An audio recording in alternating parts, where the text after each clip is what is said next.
What is up, all you gamers, YouTubers, and all you roughnecks out there? It's your boy Dio Rico. It is the NBA Finals, Game 2, Spurs versus the Heat. Um I'm a little disappointed. Obviously, the Spurs. I was going for the Spurs. I told you about that last time, and came up with the loss. It was a really close game, hard fought game. I'm actually joined by a special guest today. He goes by the screen name Tommy Two Tone 98. If you want to go ahead and say hello, say what's up to him. Hi. Well, that's it's about as simple as it gets, I guess. You know, before I get into the game, won't you tell them a little about yourself? What kind of games do you like to play? I know I've this. Oh, just a little FYI. This is my younger brother. Doesn't sound like it with the voice, but I know I lent you my GameCube for a while. Do you still Are you still messing around on that, or have you come back to the PS3 or I don't know. Mostly GameCube. mostly GameCube? Yeah. Smash Brothers or Mario Kart or which Mario one? Kart. Mario Kart, yeah, Mario Kart Double Dash has always been a big popular one, especially with multiplayer. Yep. Getting a PS4, is that correct? Yep. Yeah. Trading up for that. There's some pretty good deals going on right now with GameStop, even Best Buy, trading in a system to upgrade to the next generation up. But anyway, let's get on to the NBA Finals. Right out of the gate, I noticed that it was a lot different from Game One. The Spurs came out just on fire. A little bit of problems with Kawhi Leonard getting into foul trouble early. He probably played for like maybe 3 to 4 minutes, and then he had to end up sitting down with 2 fouls. So he was pretty much non-existent. Green, Ginobili, Duncan, they were just a force to be reckoned with. Going up 26-19 the end of the first quarter. Second quarter, tie game at 43 at halftime. Well, LeBron wasn't doing much. LeBron was Two pretty points much first quarter. nothing. 2 points in the first quarter, 1 for 4 shooting.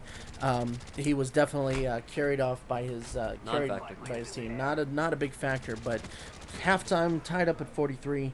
I know me and my brother were definitely Psyched. kind of definitely psyched, definitely a little bit worried when the games are close like that.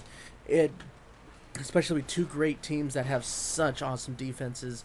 It goes either way, and I know for me, I was really nervous. I don't know about you. I was really nervous Oh, going yeah. into the second half.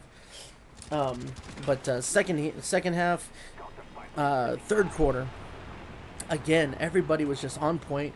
LeBron, he caught on fire. Yes, he did. He was just unstoppable. How many? I think he made like just within the first few minutes, he was 5 for 5 from Yeah. just shooting three. He was 3 for 3 3 pointers. He had 2 jump shots here in the low post. He was driving lanes into paint, and just he could not miss a shot. It was ridiculous. It was. Fourth quarter, obviously, it was neck and neck. I believe, what was it, 98, 96? I don't know, something like that. Yeah, oh yeah, that's right. They hit the 3 pointer at the end, but it was right at the buzzer. They were down by 5 and just couldn't pull it out within the last 9 seconds. So 98-96 was the final tally on that. Ginobili hit the final 3 at the buzzer, but again, not enough for the Spurs to come out with the win. I have a little.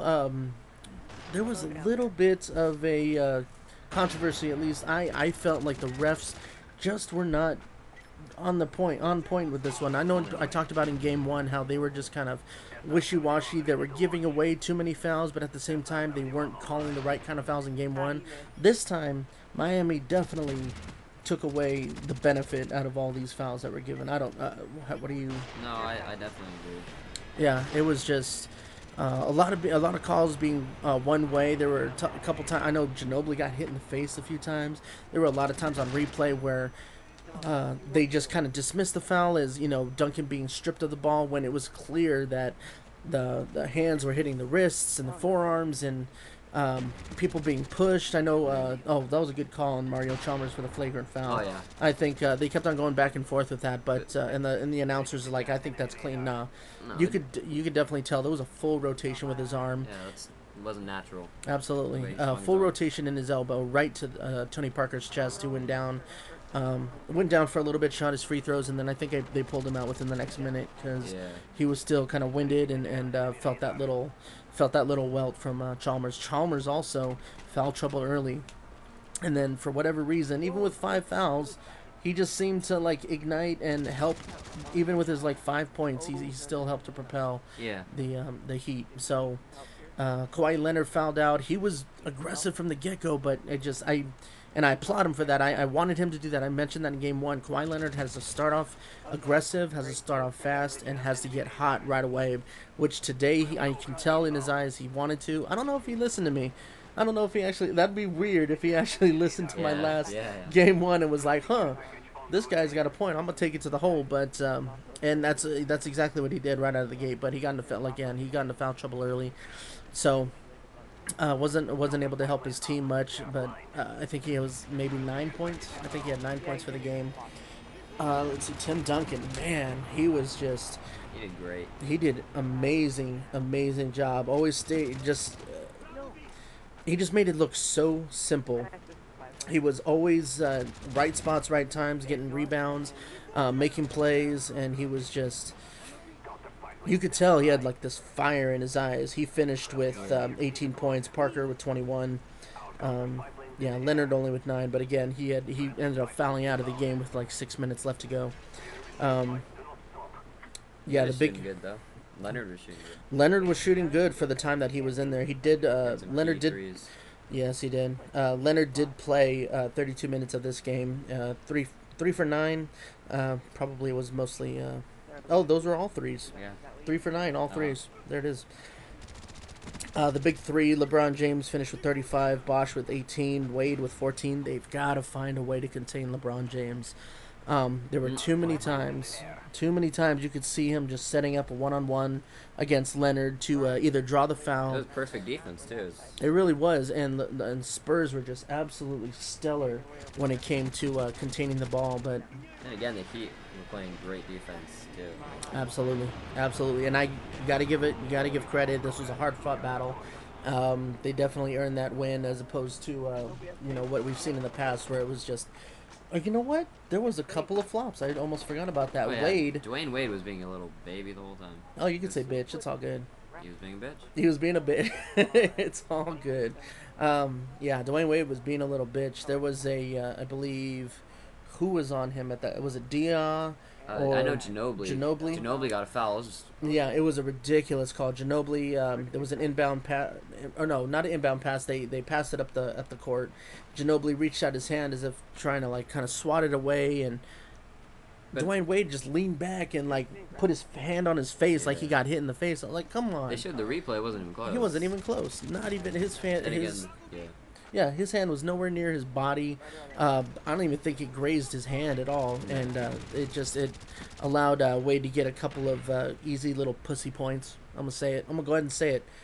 Dwayne Wade got some pussy points out of that, which, you take those 2 away, tie game. Yeah. Shit. But again, defense. 98, Parker 96 or Duncan made a few of their free throws.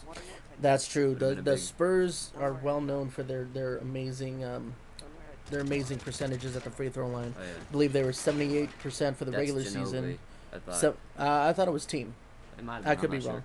But I remember hearing 78% for free throws, and Ginobili, I know he missed one. Duncan missed a couple, and it just wasn't the same kind of free throw percentages and accuracy that you're normally accustomed to when it comes to the Spurs playing. All in all, it was definitely a great game. Nail biter to the end. I'm definitely looking forward for them to see how they do in Miami. Hopefully they can review some tape. They only got 1 day off. They got tomorrow off, then they play in Miami the next day. How do you think that's going to affect, especially with the big three in San Antonio? You got Ginobili, Parker, and Duncan. They're old guys. Yeah. They call Duncan Old Man Riverwalk. And you don't know about that. He didn't look like an old guy today. No, he did not look like an old guy today. The announcers kept on saying, wow, did I just step into a time machine? Because honestly, they were moving as if it was 12 years ago and just gliding across the floor again, making it look really easy. He just had one leg up on him. I mean, I have to give them credit. They played an amazing game with their defense. Anything for the Heat to work on? Because if they play like that, if they just continue to play like that, keep their defense, keep doing one-on-one matchups with LeBron, they could. I mean, if the Heat, or not the Heat, I'm sorry, if the Spurs don't get wise to containing LeBron with the one-on-one against Kawhi Leonard, It could be the same thing. It could be the same thing for the rest of the series, exactly. So, not much on the Heat side to change, but for the Spurs, gotta find that containment with LeBron James. Keep him with the same low points. I believe he only had 19 points in the game one. Yeah, just gotta keep him contained. Turnovers were a lot better this game. I know they had 29 last time. They had 2 in the second quarter, I think. They only had 2. Spurs only had 2, 5, but again, there was a couple of bad calls when it came to the referees, and I'm trying to think. I know those 2 turnovers in the fourth quarter. I don't really count those because I know the referee just kind of messed those things up. I'm trying to think. Turnovers. Miami only had 13. San Antonio had 9. Today? Or 11, excuse me. San Antonio had 11. Yeah, so a lot lower. Yeah. Very low turnover game, which is amazing, considering game 1, the Spurs had 29 turnovers. And I know you didn't really watch game 1, but like 29 turnovers, and they still managed to take out that win. That was amazing. Free throws made. Yeah, they were only shooting 60%. San Antonio. Free throws made on Miami was 76%. You got to make those free throws. Those are key. That's 8 points for San Antonio that they could have had. 30 for 70 shooting for Miami. Let's see, San Antonio. Sorry. Going through all my stats and everything right here. 36 of 82. 43% from the field, where Miami was shooting 52%. You just got to get better looks at the basket. I know they were trying to, towards the end, they were trying to drain threes just to kind of hopefully pull ahead and take the lead. But you got to go for the easy lay-ins sometimes. Splitters got to be a little bit more aggressive, like I had pointed out. They were forcing it towards the end. They were just trying to force it and not getting good looks. So those are the biggest things for San Antonio. Just containment of LeBron James, get better looks toward the basket, drive and be aggressive when it comes to getting those points. If you have the hot Green, he had the hot hand tonight. Yeah, he did. Green had some amazing 3-pointers, even when it just looked like an impossible shot. Because of the Miami defense, he was able to knock him down. Green was actually on point. So when you have a hot hand like Green, yeah, go for the 3. But most of the time, it was just go for the easy lay-ins, drive the hole, feed it to Duncan or Splitter, and see if you can just kind of get the points within the paint. Other than that, again, great game. It's going to be a great series. Look forward to seeing what kind of changes, developments, and seeing if San Antonio can come on top. Because, as we all know, I do not want Miami to win. I explained that. Yeah, nobody wants to see Miami win except for Miami. That's all I have for you today. Hope you enjoyed this little recap of mine. As you can see, what you're watching is some old school Call of Duty Black Ops. I was dominating pretty good there. But anyway, have a good night, guys. I will talk to you again in Game 3. Talk to you guys later. Go Spurs. Peace.